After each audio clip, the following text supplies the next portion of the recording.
जैसे जैसे पश्चिम बंगाल में विधानसभा चुनाव की तारीखें नजदीक आ रही हैं, वैसे वैसे राज्य की मुख्यमंत्री ममता बनर्जी और उनकी पार्टी टीएमसी की बौखलाहट सामने आ रही है।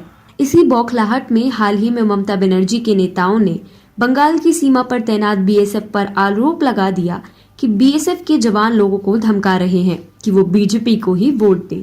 इस बेहद ही आपत्तिजनक बयान के बाद अब बीएसएफ ने करारा जवाब देते हुए कहा है कि वो बीएसएफ को राजनीति में न घसीटे, क्योंकि उनका काम केवल सीमा की सुरक्षा करना है।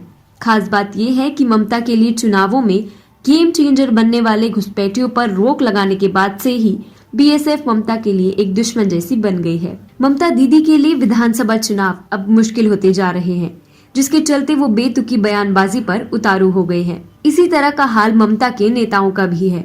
टीएमसी के महासचिव पार्थो चटर्जी ने बीएसएफ को लेकर आपत्तिजनक टिप्पणी में कहा था, हमने मुख्य चुनाव आयुक्त और अन्य भारत निर्वाचन आयोग के अधिकारियों को बताया है कि बीएसएफ सीमावर्ती क्षेत्रों में मतदाताओं को धमका रही है। हमें इनपुट मिले हैं कि अर्धसैनिक बल के अधिकारी विभिन्न क्षेत्रों का दौरा कर रहे हैं और गांव वालों को एक विशेष राजनीतिक पार्टी को वोट डालने के लिए कह रहे हैं। यह खतरनाक स्थिति है और चुनाव आयोग को इस पर गौर करना चाहिए। इस मुद्दे पर बीजेपी ने बीएसएफ का अपमान करने के नाम पर टीएमसी और ममता दीदी पर करारा हमला बोला था। इस मुद्दे को राजनीतिक होता देख अब बीएसएफ ने अपना पक्ष रखा है और ममता दीदी के नेताओं को लताड़ लगा दी है। बीएसएफ ने सुरक्षा और राजनीति को अलग अलग रखने की बात कही है। बीएसएफ डीजी पंकज के सिंह ने कहा, ऐसी घटनाओं और उनमें शामिल लोगों की मुझे जानकारी दीजिए, हम कार्रवाई करेंगे।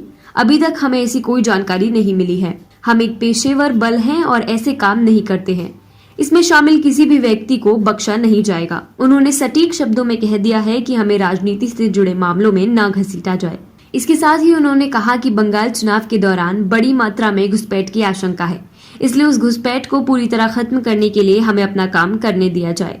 बीएसएफ की उपलब्धियों के बारे में बात करें तो बीते वर्ष बीएसएफ ने बांग्लादेश से होने वाली घुसपैठ पर बड़ी लगाम लगाई है। ठीक उसी तरह भारत से बांग्लादेश को होने वाली गौ तस्करी भी बिल्कुल रोकी गई है, जो इस बात का पर्याय है कि बीएसएफ अपना काम बखूबी कर रही है और यही ममता दीदी के लिए मुश्किलों का सबब बना हुआ है। ममता दीदी बांग्लादेश से आए घुसपैठियों को सांप्रदायिकता की राजनीति करने के लिए अपना मानती है। उनका मानना है कि इससे उनका वोट बैंक मजबूत होता है। ऐसे में जब बीएसएफ ने सख्ती करना शुरू कर दी है तो लाजिम है कि घुसपैठ रुकने से ममता दीदी के घुसपैठियों वाले कोटे के वोट बैंक पर बुरा असर पड़ेगा। इसीलिए ममता दीदी अब बीएसएफ को सीधे अपने निशाने पर लेने लगी है, क्योंकि चुनावों में उनकी नंबर 1 दुश्मन बीजेपी नहीं बल्कि बीएसएफ बन गई है।